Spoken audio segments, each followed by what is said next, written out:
Hello and welcome back to lesson 16 of A Course in Miracles. Today's lesson is I have no neutral thoughts. My name is Sarai and I am a self-love dating and relationship coach, and I have coined myself the modern day hitch. Why? Because I love to help singles just like you find their most compatible partner, all through the power of self-love. Just being you, loving you, choosing you, picking you. Because I truly believe that if you have a healthy, loving relationship with yourself, that is the type of relationship that you will be attracting into your life. So what does I have no neutral thoughts really mean?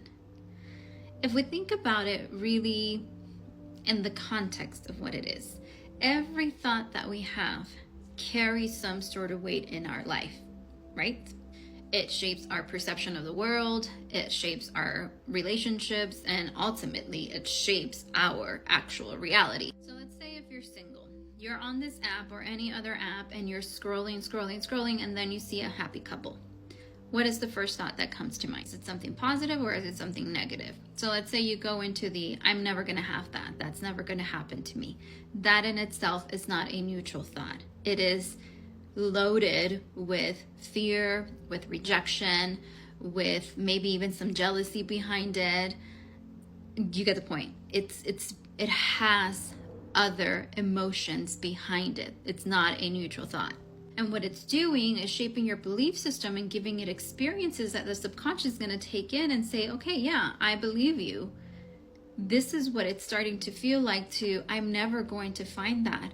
And what happens is that when our subconscious believes those experiences, because we're giving it that same emotion, that feeling, that's when the self-limiting belief begins, or is reinforced in a way that even if you go and you do all of these affirmations, it will never change until you start changing that experience. So how about we flip the script, and instead of saying I'm never gonna find that, maybe you turn it into a more positive experience of I can't wait till that is me, or my perfect partner is actually out there and on his way to me, if that is what resonates with you. What that does is that even though it's not a neutral thought, it is actually charged or fueled with hope, with anticipation, with positivity at the end of it all. And it opens up your possibilities and reinforces positive experiences to your subconscious. And the same thing applies to couples. Okay?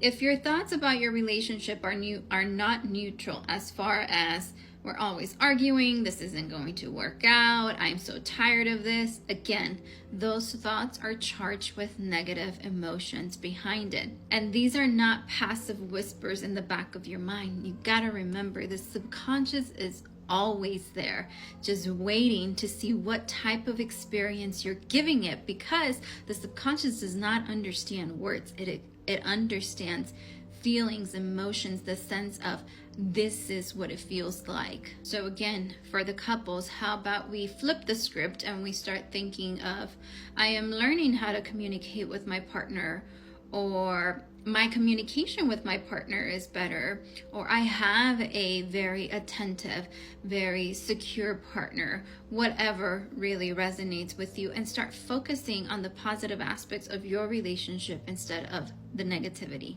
So whether you're single or in a relationship and you start having these negative thoughts and you know that they don't have any neutral or positive feel behind them, then challenge them. Stop yourself in that moment and challenge that belief, challenge that thought, and shift it.